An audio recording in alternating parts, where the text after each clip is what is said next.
Ce qui suit n'est qu'une hypothèse. Ensemble, essayons de comprendre. Le contraste essentiel entre droite et gauche, appelons-les comme ça pour simplifier, concerne la perception de l'autre en général.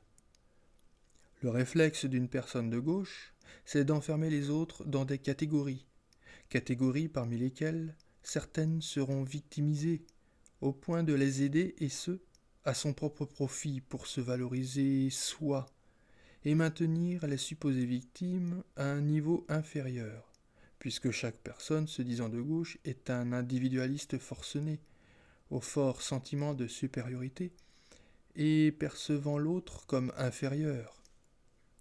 Par exemple, le paternalisme, ou le simple nom de France Terre d'Asile, qui en dit long sur le sentiment de nécessité qu'ils ressentent. France Terre d'Asile, c'est se mettre au-dessus des autres, c'est dire au monde, nous sommes indispensables, nous sommes bons, vous êtes des victimes, nous ne le sommes pas, nous sommes au contraire ceux qui vous sauveront. C'est cela le sentiment de supériorité.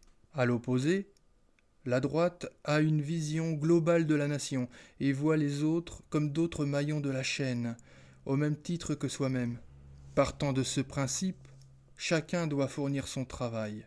C'est pas compliqué, c'est comme une fourmilière. Les caprices individuels passent après l'intérêt collectif. Tout le monde participe pour développer la civilisation et l'entretenir. Pensez que chacun peut le faire. Il suffit de le vouloir. C'est respecter l'autre de penser qu'il en est capable. Pour se renforcer, s'en sortir, s'élever.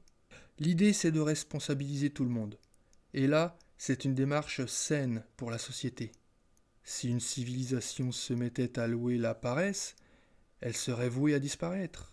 Pour en revenir à la gauche, à l'inverse, c'est un regroupement d'individualistes qui veut victimiser les autres et à ce titre les maintenir dans un état d'infériorité par rapport à eux-mêmes, pour entretenir leur sentiment de supériorité morale et intellectuelle.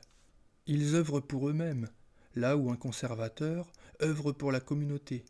Vouloir constamment aider, entretenir les autres, c'est les maintenir dépendants, en état d'infériorité, et se maintenir soi en état de supériorité.